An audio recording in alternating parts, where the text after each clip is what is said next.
તો આ તરફ વાત કરીએ વલસાડની વલસાડ જિલ્લાની ઔરંગા નદી તોફાની બનીને વહી રહી છે। જિલ્લા અને ઉપરવાસમાં વરસાદથી નદી કાંઠાના જે વિસ્તારો છે ત્યાં પણ પાણી ફરી વળ્યા છે। તો નદીઓ બે કાંઠે વહેતી થતા ઔરંગા નદીનો પુલ પાણીમાં ગરકાવ થયો છે। નદીના પાણી ઘૂસતા વેજલપુર ગામ જે છે તે બેટમાં ફેરવાયું છે। ગામમાંથી 20થી વધુ લોકોનું સુરક્ષિત સ્થળે રેસ્ક્યુ કરવાની ફરજ પડી છે। વાંકી નદીમાં ફસાયેલા 3 લોકોનું પણ રેસ્ક્યુ કરવામાં આવ્યું છે। એનડીઆરએફની ટીમ જે વલસાડમાં તૈનાત કરવામાં આવી છે। એનડીઆરએફ અને એસડીઆરએફની એક ટીમ વલસાડમાં તૈનાત છે, જેમાં ઔરંગા નદી અત્યારે તોફાની બનીને વહી રહી છે।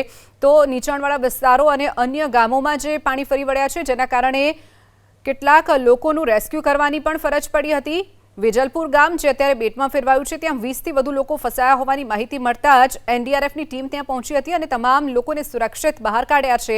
બીજી તરફ વાંકી નદીની વાત કરીએ તો વાંકી નદીમાં ફસાયેલા 3 લોકોનું પણ સુરક્ષિત રેસ્ક્યુ કરી અને તેમને સલામત સ્થળે ખસેડવામાં આવ્યા છે। બીજી તરફ પ્રશાસન પણ સતત લોકોને અપીલ કરી રહ્યું છે કે નીચાણવાળા વિસ્તારમાં ન જવું, નદીના પટમાં ન જવા માટેની પણ સતત અપીલ કરવામાં આવી રહી છે।